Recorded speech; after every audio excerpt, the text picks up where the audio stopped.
नमस्कार, ग्लोबल न्यूजमा स्वागत छ। सुरुमा हेडलाइन्स। स्थानीय तह निर्वाचनको मिति तोक्न ढिलो भइसकेको आयोगको भनाई। सरकारले चुनाव नै नचाहेको एमालेको आरोप। कोरोना नियन्त्रणका लागि आफैले लगाएको नियम तोड्दै सरकार। अस्पतालदेखि प्रशासन कार्यालयमा भिड थामिएन। चिकित्सा शिक्षामा सरकारले तोकेभन्दा बढी लिन नपाइने नोबेल कलेजका सञ्चालक सुनिल शर्मालाई सिंहदरबारमै कालो मोसो दलियो। अफगानिस्तानका 10औं लाख सर्वसाधारण मृत्युको मुखमा पुगेको राष्ट्रसङ्घको दाबी। मानवीय सहायता कोषमा सहयोग गर्न अपिल। र ए डिभिजन लिग फुटबल अन्तर्गत विभागीय टोली एपीएफको जित। हिमालयन शेर्पा 1-0 ले पराजित। मनाङ र 7 बाटोको खेलमा 7 बाटोको विजय। ग्लोबल न्यूज अब विस्तारमा। निर्वाचन आयोगले आसन्न स्थानीय तहको चुनावका लागि तोकिएको मितिमै गर्ने बारेमा छलफल सुरु गरेको छ। आयोगले सरकारसँग सिफारिस गरेको आगामी जेठ 14 र 22 गते 2 चरणमा गर्न प्रस्ताव समेत गरेको छ। आज सबै दलका नेताहरूसँग छलफल गर्दै आयोगले प्रस्तावित मितिमा स्थानीय तहको चुनाव गर्न प्रस्ताव गरेको हो। निर्वाचन आयोगले सबै राजनीतिक दलका नेताहरूसँग छलफल गरेको छ। स्थानीय तहको चुनावका लागि निर्वाचन आयोगले आगामी जेठ 14 र 22 गते 2 चरणमा चुनाव गर्न सरकारसँग प्रस्ताव गरेका बेला सबै राजनीतिक दलहरूसँग छलफल गरेको हो। आयोगले वैशाख 14 गतेसम्म स्थानीय तहको चुनावको मिति घोषणा गर्न समेत आग्रह गरेको छ। छलफलका क्रममा सत्तारूढ दल नेपाली कांग्रेसले समेत आयोगको प्रस्तावलाई समर्थन गर्दै सरकारलाई समेत सुझाव दिने बताएको छ। निर्वाचन आयोगले प्रस्ताव गरेको छ वैशाखमा एउटै मितिमा गर्ने हो भने पनि 14 गते र दुईटा मिति गर्ने हो भने वैशाखको 14 गते र 22 गते गर्दा उचित हुन्छ भनेर प्रस्ताव गरेको छ। यसका बारेमा अब उहाँहरूले गर्नुभएको प्रस्तावमा सरकारले छलफल गरेर यसलाई चाँडो निष्कर्षमा पुर्याओस् भन्ने नै कुरा हो। यो सरकारले निर्णय गर्नुपर्ने विषय भएको हुनाले अब उहाँहरूले चाहिँ त थप सरकारलाई प्रस्ताव गर्ने, आग्रह गर्ने, परामर्श दिने कुरा उहाँहरूले गर्नुहोला। अब सरकारले यसलाई चाहिँ त छलफल गरेर टुङ्गोमा पुर्याउनु पर्छ र हामी पनि सरकारलाई यो विषयलाई चाँडै चाहिँ त टुङ्गोमा पुर्याउने र यसलाई निष्कर्षमा पुर्याउनका निमित्त आवश्यक निर्णय गर्नुपर्छ सरकारले भन्ने कुरा हामी राख्छौँ भन्ने धारणा व्यक्त गर्यो। प्रमुख प्रतिपक्ष दल नेकपा एमाले भने निर्वाचन आयोगको प्रस्तावको समर्थन गरेको छ। उसले अहिलेको सरकारले स्थानीय तहको मिति सार्न खोजेको देखिएको भन्दै तत्काल स्थानीय तहको चुनावको मिति घोषणा गर्न आग्रह गरेको छ। संविधानको धारा 225 लाई टेकेर चाहिँ पछि निर्वाचन गर्दा हुन्छ, 6 महिनापछि गर्दा हुन्छ नि भनेको सुनेका छौँ हामीले।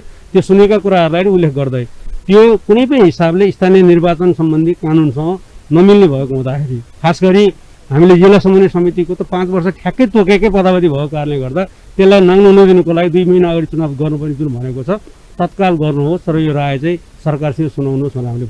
बैठकमा दलका नेताहरूले उमेर पुगेका सबै नागरिकले स्थानीय तहको निर्वाचनमा मतदान गर्न पाउने गरी मतदाता नामावली सङ्कलन गर्न निर्वाचन आयोगको ध्यान आकर्षण गराएका छन्। बैठकमा 15वटा राजनीतिक दल सहभागी थिए। ग्लोबल टेलिभिजनका लागि क्यामेरामा राजु थापाका साथमा अमृत राज काफ्ले, काठमाडौँ। यता नेकपा एमालेका उपमहासचिव प्रदीप कुमार गेवालीले सरकारले स्थानीय तहको निर्वाचन पन्छाउन खोजेको आरोप लगाउनु भएको छ। काठमाडौँमा आज आयोजित कार्यक्रममा उपमहासचिव गेवालीले स्थानीय तहको निर्वाचनको सम्बन्धमा निर्वाचन आयोगले गरेको सिफारिस अनुसार सरकारले कुनै निर्णय नगरेको बताउनु भयो। उहाँले सरकारले स्थानीय तहको निर्वाचनलाई पन्छाउन खोजेको आशंका पैदा भएको भन्दै एमालेले त्यस्तो हुन नदिने बताउनु भयो।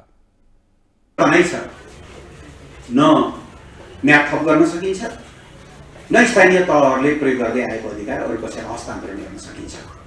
त्यसो भएको हुनाले चुनावको विकल्प छैन। सामान्यतया निर्वाचन आयोगलाई 120 दिन चाहिन्छ चुनावको तयारीका लागि। अहिलेसम्म सरकारले निर्वाचन आयोगको सिफारिस अनुसार कुनै निर्णय गरेको छैन कि सरकार स्थानीय चुनावलाई पन्छाउन खोजेको हो, फेरि 59 साल फर्काउन खोजेको हो। केही गम्भीर आशंकाहरू पैदा भएका छन्। त्यो हुन पाउँदैन, त्यो हुन दिइँदैन, त्यो एकदमै गलत हुन्छ। समयमा स्थानीय तहको चुनाव हुनुपर्छ, नेकपा एमालेको प्रष्ट मान्यता छ।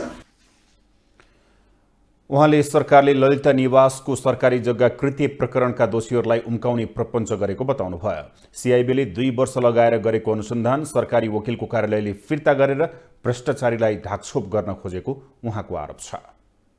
अनुसन्धानका निम्ति आग्रह गरेका थिए। उनले 2 वर्ष लगाएर असाध्यै मेहनतपूर्वक अध्ययन गरे। उनले सयौं अपराधीहरूको एउटा अथवा दोषीहरूको एउटा लिस्ट बनायो।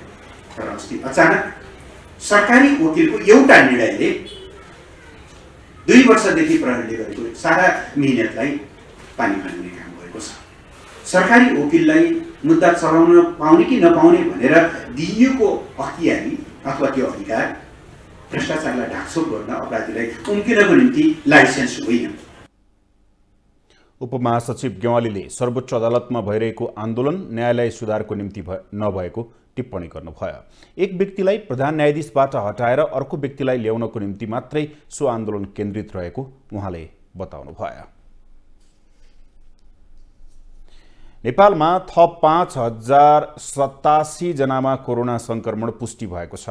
स्वास्थ्य तथा जनसङ्ख्या मन्त्रालयका अनुसार 13,474 जनाको पीसीआर परीक्षण गर्दा 4,204 जनामा संक्रमण पुष्टि भएको हो।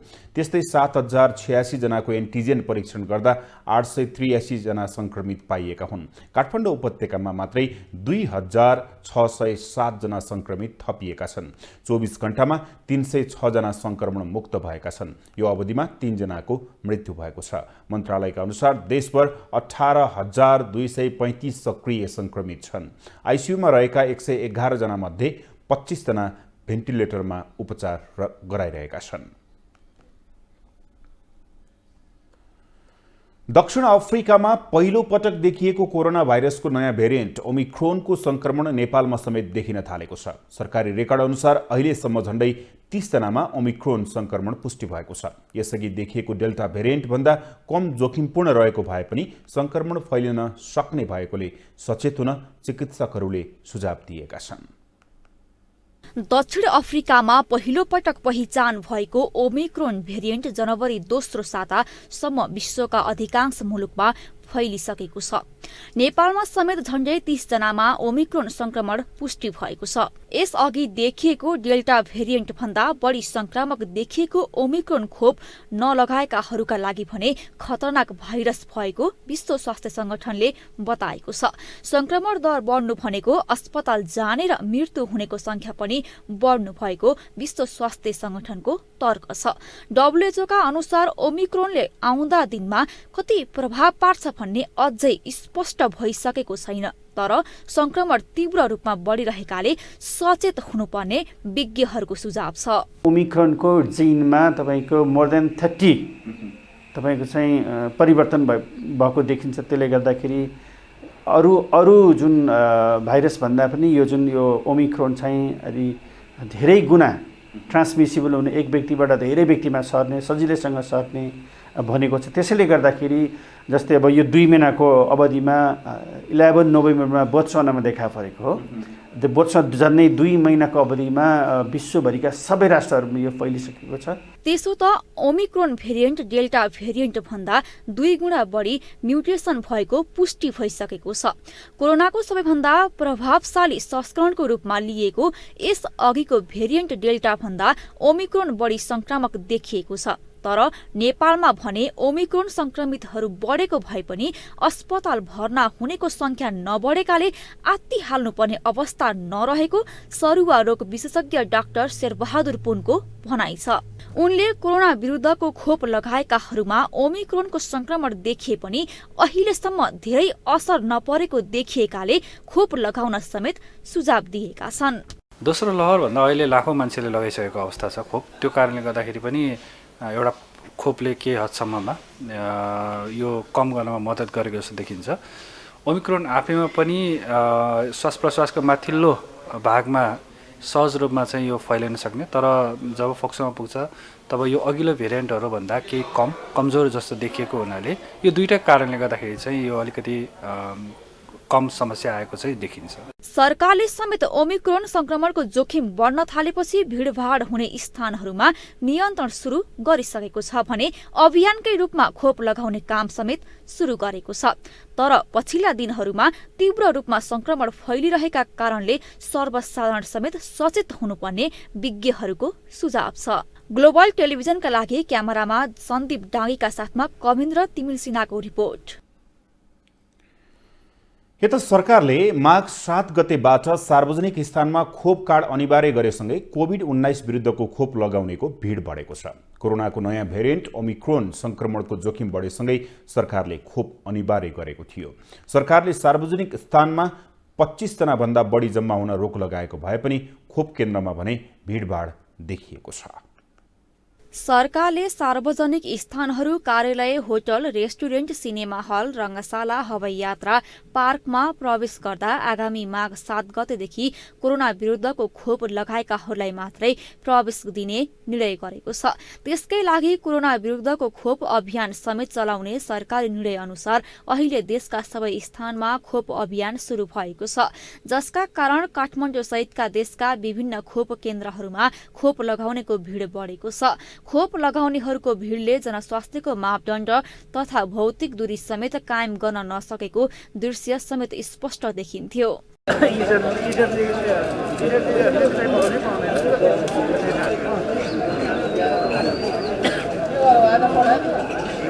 खोप लगाउनको लागि लाइन समेत व्यवस्थित हुन नसकेको बेला लामो समय पालो पर्खिएपछि मात्रै खोप लगाउन पाएको सर्वसाधारणको प्रतिक्रिया छ। यो सरकारको भनाइ मात्रै हो, अब यस्तै लाइनबाट त हो सर्ने हैन। अब यो चाहिँ झन् कोरोनाको हटस्पट जस्तो भइरहेछ।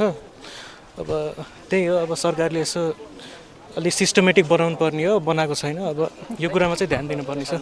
सरकारी तथ्याङ्क अनुसार स्टोरमा अहिले पनि कोरोना विरुद्धको करिब 1 करोड डोज खोप मौजदात रहेको छ। काठमाडौँको शुक्रराज ट्रपिकल तथा सरुवा रोग अस्पतालमा देखिएको खोप लगाउनेको भिडले संक्रमण फैलिन सक्ने चिन्ता समेत सुरु भएको छ।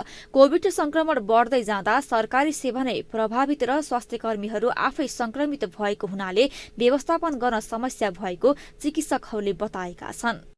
खास गरी चाहिँ हाम्रो खोप केन्द्रहरू जे जति ठाउँमा लगाउँथ्यो त्योभन्दा खासै उल्लेखनीय रूपमा चाहिँ बढाउन सकिएन कि भन्ने लाग्छ। र अर्को कुरा अलिकति बाध्यकारी जस्तो पनि खोप बनाएको हुनाले झन् धेरै थप मानिसहरू चाहिँ आएको देखिन्छ, जसले गर्दाखेरि चाहिँ अलिकति हुलमुल हुँदाखेरि चाहिँ कतै खोप केन्द्रमै हटस्पट बन्ने त होइन भन्ने प्रश्न चाहिँ खडा गरेको देखिन्छ। सरकारले नै सार्वजनिक स्थलमा 25 जना भन्दा धेरै भेला हुन रोक लगाएको छ, तर खोप लगाइरहेका सीमित ठाउँमा सर्वसाधारणले ठेलमठेल भिड छ। यसले संक्रमणबाट जोगिन खोप लगाउन जाने नागरिक उल्टै संक्रमित भएर फर्किने जोखिम पनि बढाएको छ। ग्लोबल टेलिभिजनका लागि क्यामेरामा सन्दीप डाँगीका साथमा पूजा बेलवासे, काठमाडौँ। पछिल्ला केही दिन यतादेखि कोरोना भाइरस संक्रमणको दर निकै बढेको छ। कोरोना संक्रमण नियन्त्रणका लागि सरकारले सम्पूर्ण संयन्त्रहरू परिचालन गरिसकेको पनि बताएको छ, तर सरकार आफै स्वयं सहित राजनैतिक दल र नागरिकको हेलचक्र्याइले गर्दा सरकारको प्रयास निरर्थक बनिरहेको छ। गत 27 पुसमा जिल्ला प्रशासन कार्यालय काठमाडौँले जारी गरेको 18 बुँदे आदेश अनुसार अहिले काठमाडौँमा स्मार्ट लकडाउन छ, अर्थात् अत्यावश्यक सेवा लिनु परे, स्वास्थ्य मापदण्ड अपनाएर हिँड्न लिन पाइने, खाद्यान्न सहित दैनिक उपभोग्य सामान लिन जानुपर्ने, अनिवार्य मास्क र सेनिटाइजरको प्रयोग गरेर जानुपर्ने, कुनै राजनीतिक आर्थिक गतिविधि वा कार्यक्रममा 25 भन्दा कम सहभागी गराउने, सवारी साधनमा चढ्नु परे वा यात्रा गर्नु परे स्वास्थ्य मापदण्ड पालना गराउने लगायत रहेको छ। तर प्रशासनले जारी गरेको आदेश कागजमै सीमित भएको छ भन्दा फरक नपर्ला। आदेशमा भनिएका एक पनि बुँदा न त निर्णयकर्ताले पालना गरेका छन्, न नागरिकले, न कुनै राजनीतिक दलहरूले। शुक्रबार निर्वाचन आयोगले स्थानीय तह निर्वाचनका विषयमा छलफल गर्न सर्वदलीय बैठक बोलायो। सर्वदलीय बैठक बिहान 11:30 बजे आयोगको कार्यालय कान्ति पथमा भयो पनि विभिन्न राजनीतिक दलबाट प्रतिनिधित्व गर्दै त्यहाँ करिब 50 जना नेता र आयोगका कर्मचारी बैठकमा उपस्थिति भएका थिए। सँगै त्यतिकै मात्रामा सञ्चारकर्मीहरू पनि। यसले के इङ्गित गर्छ भने राजनीतिक दलका नेता सञ्चारकर्मीहरूले नै कोरोनालाई खेलाची सम्झिरहेका छन्। त्यस्तै आयोगले पनि संक्रमणलाई रत्तीभर पनि ख्याल गरेन। आयोगले त्यही बैठक भर्चुअली पनि गर्न सक्थ्यो, तर आयोगले त्यो झन्झट लिन चाहेन। बरु उसको कदमले कोरोना फैलियोस्, बैठक भने सक्ने जस्तै देखियो। त्यस्तै शुक्रबार नै नेपाल बार एसोसिएसनले प्रधान न्यायाधीश चौरेन्द्र शमशेर राणा विरुद्ध कालोपट्टी बाँधी विरोध तथा धरना कार्यक्रम, प्रतिनिधि सभाको विकास तथा प्रविधि समितिको बैठक, नेपाल कम्युनिष्ट पार्टी एमालेको बागमती, सुदूरपश्चिम कर्णाली, गण्डकी, लुम्बिनी र एमाले अध्यक्ष केपी शर्मा ओलीको प्रमुख आतिथ्यमा 1 नम्बर प्रदेश सम्पर्क कमिटिको अधिवेशन कार्यक्रम सुरु गर्नुले पनि राजनैतिक दलले त झन कोरोनालाई खेलाची सम्झिएको पुष्टि हुन्छ। त्यस्तै राष्ट्रवादी नागरिक समाजले हिन्दू राष्ट्र र राजतन्त्र पुनर्स्थापनाको लागि नागरिक सभा कार्यक्रम, विवेकशील पार्टीले नोट चल्ने एक भोट नचल्ने सडक सन्देश कार्यक्रम पनि शुक्रबार नै आयोजना गरियो, जहाँ सयौंको संख्यामा नागरिक उपस्थिति भएका थिए। यसले पनि नागरिक आफू पनि कति जानकार छन् भन्ने प्रश्न पारेको छ। स्वास्थ्य विज्ञहरू बारम्बार भिडमा नजान सचेत गराइरहेका छन्, तर नागरिक निष्फिक्री कार्यक्रममा गइरहेका छन् भने तिनका नेता कार्यक्रम आयोजना गरिरहेका छन्। ओमिक्रोन चाहिँ दक्षिण अफ्रिकामा पहिलो पटक देखेको नयाँ भाइरसको भेरिएन्ट हो। यसलाई नोभेम्बरको 26 तारिकमा भेरिएन्ट अफ कन्सर्न अन्तर्गत राखेको छ। यसको मतलब चाहिँ यसलाई हामीले यसको जुन गतिविधि छ, यसको हरकतलाई हामीले नजिकबाट निहाल्नुपर्ने भन्ने हो। र यो गर्नुको मुख्य कारण भनेको चाहिँ यो भाइरसमा अत्यधिक मात्रामा म्युटेसनहरू भएको हुनाले यसले थप समस्या ल्याउँछ कि ल्याउँदैन अघिल्लो भेरिएन्टहरू भन्दा भनेर हेर्ने हो। र अहिले चाहिँ अब नेपालमा पनि यो फैलिँदो क्रममा चाहिँ देखिन्छ। सरकारले भने कोरोना भाइरस संक्रमण नियन्त्रणका लागि काम गरिरहेको बताउँछ। अर्कोतिर कोरोना संक्रमण उच्च गतिमा फैलिँदै गएको छ।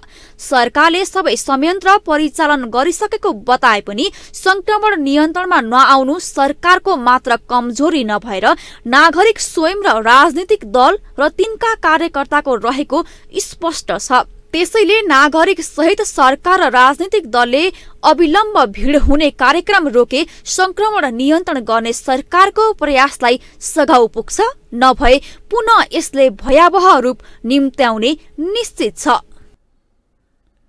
अब पालो ग्लोबल भोइसको।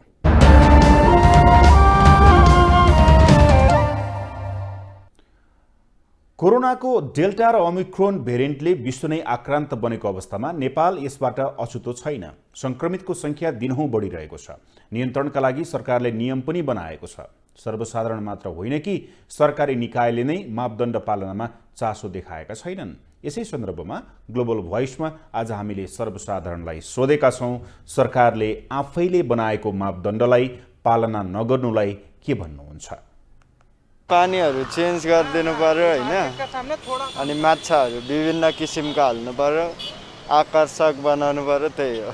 पहिलेको अवस्था जुन छ नि त्यो अवस्थामा यो कायम भइदिए हुन्थ्यो भन्ने मलाई लाग्छ।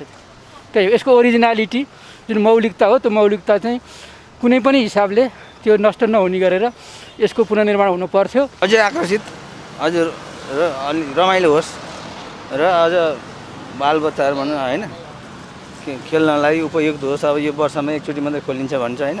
रानी पोखरी एकदम राम्रो भयो त हुन्छ भनेर आशा छ यसमा चाहिँ। अब त राम्रो भयो होइन, अगाडि पनि त अलि धेरै राम्रो भयो के थिएन। अहिले गार्डन पनि भइरहेको छ होइन। यहाँभन्दा अगाडिको सरकारले गरेको कुरालाई नराम्रो भन्न मिल्दैन, एकदम धेरै राम्रो। चिकित्सा शिक्षाको स्नातक तहको MBBS कार्यक्रमका लागि शिक्षण संस्थाहरूले चिकित्सा शिक्षा आयोगबाट निर्धारित शुल्कभन्दा बढी शुल्क लिन नपाउने निर्णय गरिएको छ। शुक्रबार शिक्षा विज्ञान तथा प्रविधि मन्त्रालयमा राष्ट्रिय चिकित्सा शिक्षा आयोग, त्रिभुवन विश्वविद्यालय, काठमाडौँ विश्वविद्यालय, Kathmandu medical college, Nobel medical college, अभिभावक र विद्यार्थी बीच भएको बैठकले यस्तो निर्णय गरेको हो। राष्ट्रिय चिकित्सा शिक्षा ऐन 2075 बमोजिम चिकित्सा शिक्षाको स्नातक तहको MBBS समेतको कार्यक्रमका लागि यस शैक्षिक सत्रका लागि चिकित्सा शिक्षा आयोगबाट निर्धारित शुल्कभन्दा बढी शुल्क शिक्षण संस्थाहरूले नलिने निर्णय भएको हो। शिक्षा विज्ञान तथा प्रविधि मन्त्रालयका सहसचिव डाक्टर हरिप्रसाद लम्सालले बैठकले विद्यार्थीहरूको छात्रावास सम्बन्धी समस्यालाई सम्बन्धित शिक्षण संस्था, अभिभावक र विद्यार्थीहरूको आपसी छलफल र सहमतिमा निरूपण गरिने पनि निर्णय भएको बताउनुभयो। यसैबीच मेडिकल कलेजका सञ्चालक सुनिल शर्मालाई नेकपा एकीकृत समाजवादी निकट विद्यार्थी संगठन अनि राष्ट्रवियुका विद्यार्थीहरूले मोसो दलेका छन्। शिक्षा मन्त्री देवेन्द्र पौडेलले आज आयोजना गरेको छलफल लगत्तै विद्यार्थीहरूले मन्त्रालयमै मोसो दलेका हुन्। अतिरिक्त शुल्क लिएको भन्दै एमबीबीएसमा अध्ययनरत विद्यार्थीहरू लामो समयदेखि आन्दोलनरत रहेका छन् अनि राष्ट्रवियुका अध्यक्ष सुदेश पराजुली शर्माले आन्दोलनरत विद्यार्थीलाई अभद्र व्यवहार गरेको भन्दै आफूहरूले मोसो दलेको स्वीकार गर्नुभयो। काठमाडौँ मेडिकल कलेज र विराटनगर स्थित नोबेल कलेजले एमबीबीएसका विद्यार्थीहरूसँग अतिरिक्त शुल्क लिएको विरोधमा विभिन्न विद्यार्थी संगठनहरू सहित पीडित विद्यार्थी 1 महिनादेखि आन्दोलनरत रहेका छन्। भूमि व्यवस्था सहकारी तथा गरिबी निवारण मन्त्री शशि श्रेष्ठले साझा प्रकाशनलाई अन्य निकायबाट सहयोग पाउने अपेक्षा नराख्न सुझाव दिनुभएको छ। आफ्नै छापाखाना देशभर फैलिएको बिक्री कक्ष अनुभवी कर्मचारी हुँदाहुँदै पनि साझा प्रकाशन कमजोर हुँदै गएको भन्दै मन्त्री श्रेष्ठले अन्य निकायबाट सहयोग पाउने अपेक्षा नराख्न त्यस चेतावनी दिनुभएको हो। त्यसका लागि सञ्चालक समिति तथा कर्मचारी इमान्दार र मेहनती हुनुपर्ने स्पष्ट पार्नुभयो। मन्त्री श्रेष्ठले साझा प्रकाशन कमजोर हुनुको कारणबारे खोजी गरेर मात्रै त्यसको सफलताका लागि अघि बढ्न सकिने धारणा राख्नुभयो। उहाँले आफू साझा प्रकाशनको उन्नतिका लागि आवश्यक साथ र सहयोग गर्न प्रतिबद्ध रहेको पनि बताउनुभयो। बौद्धिक सम्पत्ति संरक्षणमा सरकार जिम्मेवार हुनुपर्ने सरोकारवालाले बताएका छन्। बिहिबार बौद्धिक सम्पत्ति संरक्षण समाज नेपालको 9औं वार्षिक साधारण सभाका सहभागीले सर्जक तथा स्रष्टाको सिर्जनाको संरक्षणमा जिम्मेवार हुन सरकारलाई आग्रह गरेका हुन्। कार्यक्रममा उद्योग वाणिज्य तथा आपूर्ति मन्त्रालयका सचिव अर्जुन प्रसाद पोखरेलले सरकारले बौद्धिक सम्पत्ति संरक्षणको लागि नयाँ कानून बनाइरहेको बताउनुभयो। उहाँले सरकारले बौद्धिक सम्पत्ति संरक्षणको लागि नीतिमा समावेश नभएका कुरा कानूनमा समावेश भएर आउने बताउनुभयो। त्यस्तै पूर्व प्रधान न्यायाधीश कल्याण श्रेष्ठले मुलुकको अर्थतन्त्र इस्कुस गिटी र बालुवा बेचेर चलाउँछु भन्नेले बौद्धिक सम्पत्तिको संरक्षण गर्न नसक्ने बताउनुभयो। उहाँले बौद्धिक सम्पत्तिलाई हेला नभएर संरक्षण गर्नुपर्ने आवश्यकता रहेको बताउनुभयो। त्यस्तै अर्थविद डाक्टर पोषराज पाण्डेले व्यापार तथा वस्तुको सर्भिसमा भित्रिएको नयाँ प्रविधि नेपालको व्यापार नीतिमा आउन नसकेको बताउनुभयो। अब पालो ग्लोबल सञ्जालको।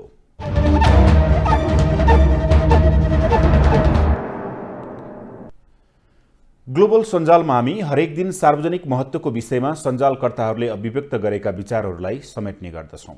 आज हामी समसामयिक विषयवस्तुमाथि गरिएका टिप्पणीलाई प्राथमिकताका साथ पस्केका छौँ। संघीयताको विषयमा दामोदर खतिवडा ट्वीट गर्छन्, संघीयताले आर्थिक आपतकाल लाग्ने भए श्रीलङ्कामा होइन अमेरिका, क्यानाडा, भारत, स्विजरल्याण्ड र अस्ट्रेलिया आदि देशमा लाग्थ्यो होला। तमिल विद्रोह दबाएको उत्सवमा त्यहाँ राजापक्षहरूको भैयारी लोकतन्त्र कायम छ। चीनसँगको बढ्दो ऋण निर्भरता र दुष्परिमाण हम्बन टोटाकै बेला चर्चा भएको हो।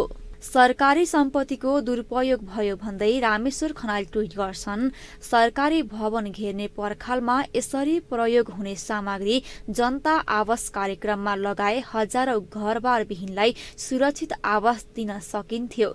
आफ्नो समयमा जनता आवास कार्यक्रमको परिकल्पना गरेकाले सम्झेको। वीर हस्पिटल राजनीतिले थला पर्यो भन्दै डाक्टर जागेश्वर गौतम ट्वीट गर्छन्, जनताको वीर अस्पताल राजनैतिक पार्टीका कथित कार्यकर्ताले उठ्नै नसक्ने गरी सिद्ध्याउने भए।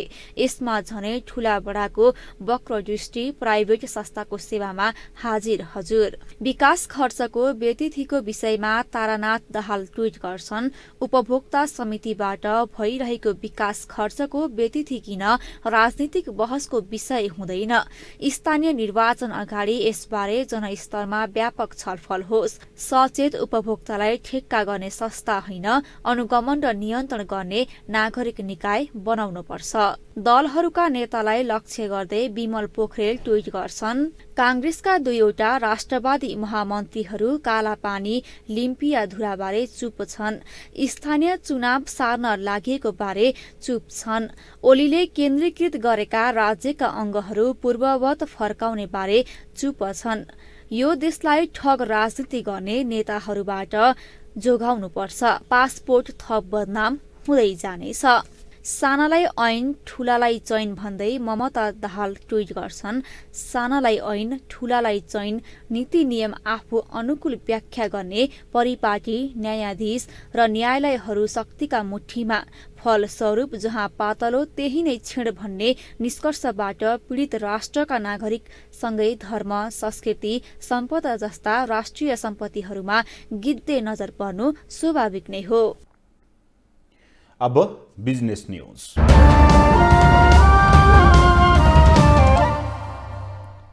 पछिल्लो एक सातामा शेयर बजार मापक नेप्से परिसूचक 165.28 अङ्कले वृद्धि भएको छ।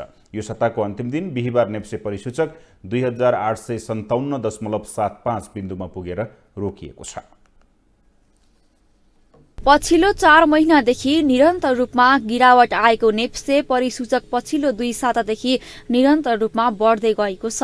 साताको पहिलो कारोबारको दिन आइतबार शेयर बजार मापक नेप्से परिसूचकमा उच्च अङ्कले बढेको थियो।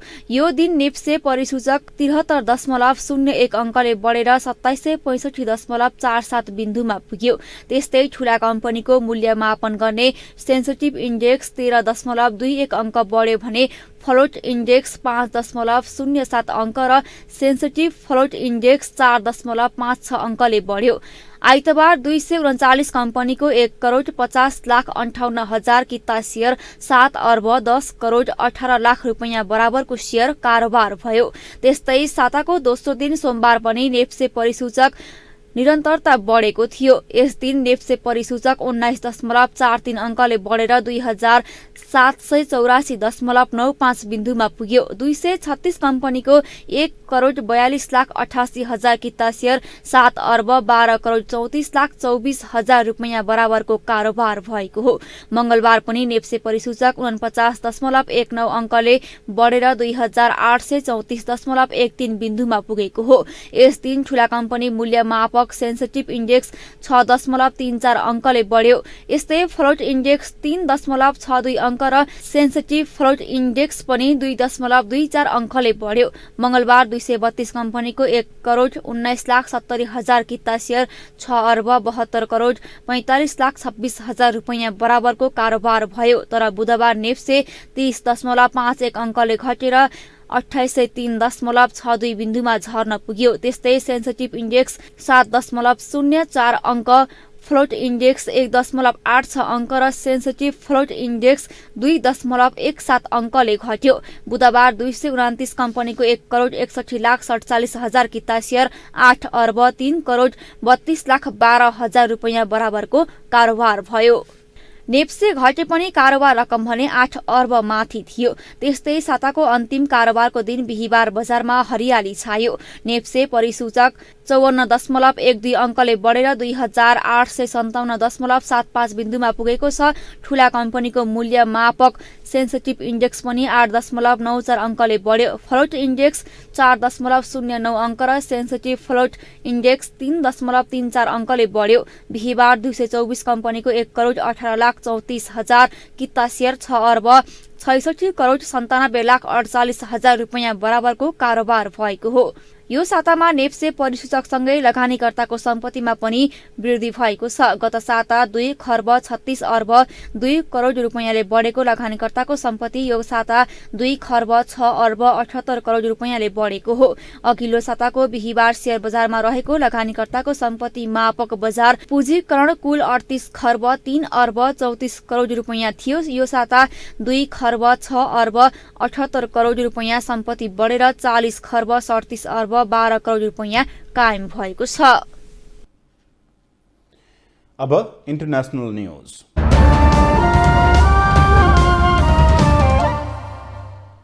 संयुक्त राष्ट्रसङ्घले अफगानिस्तानका 10औं लाख सर्वसाधारण मृत्युको मुखमा पुगेको दाबी गरेको छ। राष्ट्रसङ्घका महासचिव एन्टोनियो गुटेरेसले अफगानिस्तानको आर्थिक सङ्कटले 10औं लाखको ज्यान लिने अवस्था आउने चेतावनी दिएका हुन्। राष्ट्रसङ्घको 5 अर्ब डलरको मानवीय सहायता कोषमा सहयोग गर्न विश्व समुदायलाई अपील गर्दै उनले अफगानिस्तानको रोक्का गरिएका खाताहरू फुकुवा गर्न विश्व बैंक, IMF लगायतलाई आग्रह गरेका छन्। महासचिव गुटेरेसले 87 लाख अफगानीहरू अहिले पनि 2 छाक खान नपाउने अवस्थामा रहेको भन्दै त्यहाँको अर्थतन्त्रका लागि आवश्यक तरलता तत्काल उपलब्ध नगराउने हो भने अवस्था भयावह हुने चेतावनी दिएका छन्। दाताको सहयोगमा टिक्दै आएको अफगानिस्तानको अर्थतन्त्र तालिबानले सत्ता कब्जा गरेपछि झन्झन अधोगतिमा रहेको छ। तालिबानको शासनलाई चुनौती दिन अमेरिका लगायत विश्व समुदायले अफगानिस्तानको सम्पत्ति र खाता रोकेकोले अर्थतन्त्र चरम सङ्कटमा फँसेको छ। अमेरिकाले मात्रै अफगानिस्तानको $7 अर्ब रोकिदिएको छ। त्यहाँ अस्पतालका चिकित्सक, सेना, पुलिस र सरकारी कर्मचारीले समेत तलब खान पाइरहेका छैनन्। भारतमा कोरोना संक्रमण दर दिनहुँ तीव्र गतिमा बढिरहेको छ। पछिल्लो 24 घण्टामा भारतमा 2,64,000 संक्रमित थपिएका छन्। यो अघिल्लो दिनको तुलनामा 6.7% बढी हो। कोभिडको नयाँ भेरिएन्ट ओमिक्रोन फैलिएसँगै संक्रमितको संख्या तीव्र बढेको हो। भारतमा कुल संक्रमित मध्ये 3.48% सक्रिय संक्रमित छन्। त्यस्तै पछिल्लो 24 घण्टामा कोभिडबाट 315 जनाको मृत्यु भएको छ। कोभिडबाट केरला, महाराष्ट्र र नयाँ दिल्ली सबैभन्दा बढी प्रभावित छन्। भारतमा हालसम्म 5,753 जनामा ओमिक्रोन भेरिएन्ट पुष्टि भइसकेको छ। जोन्स हपकिन्स युनिभर्सिटीका अनुसार भारतमा कोरोना संक्रमित हुनेको संख्या 3,63,17,927 पुगेको छ भने हालसम्म 4,85,035 जना संक्रमितले ज्यान गुमाइसकेका छन्। अब स्पोर्ट्स न्यूज।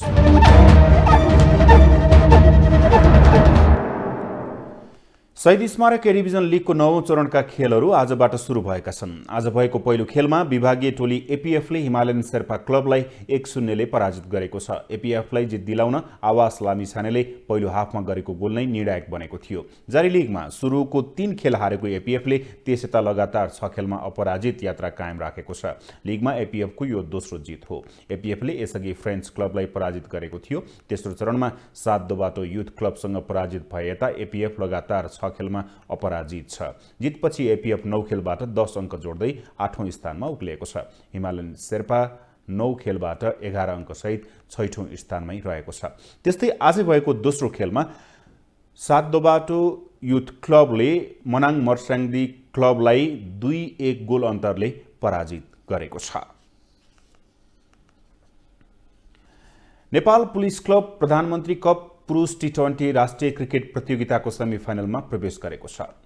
समूह ए अन्तर्गत त्रिवी क्रिकेट मैदानमा आज भएको पहिलो खेलमा कर्णाली प्रदेशलाई 89 रनले हराएर लगातार तेस्रो जित हात पारेको पुलिसले समूह चरणको अन्तिम खेल खेल्नु अघि नै सेमिफाइनलमा स्थान बनाएको हो।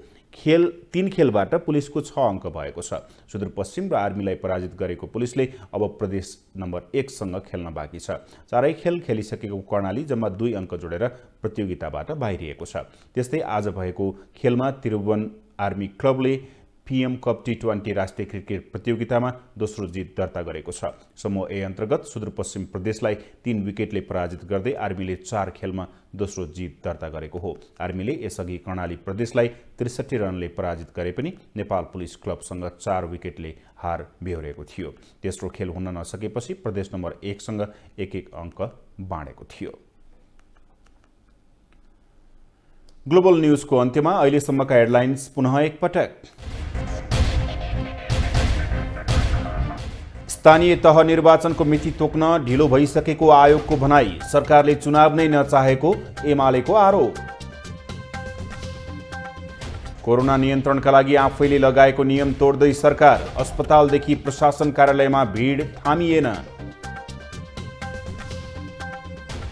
चिकित्सा शिक्षामा सरकारले तोकेभन्दा बढी लिन नपाइने नोबेल कलेज सञ्चालक सुनिल शर्मालाई सिंहदरबारभित्रै कालो मोसो। अफगानिस्तानका 10औं लाख सर्वसाधारण मृत्युको मुखमा पुगेको राष्ट्रसङ्घको दाबी। मानवीय सहायता कोषमा सहयोग गर्न अपिल। र ए डिभिजन लिग अन्तर्गत आज भएको खेलमा हिमालयन शेर्पा र 7 दोबाटो युथ क्लब विजयी।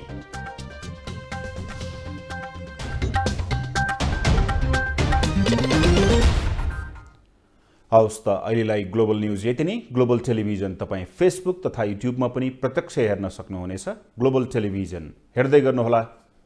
नमस्ते।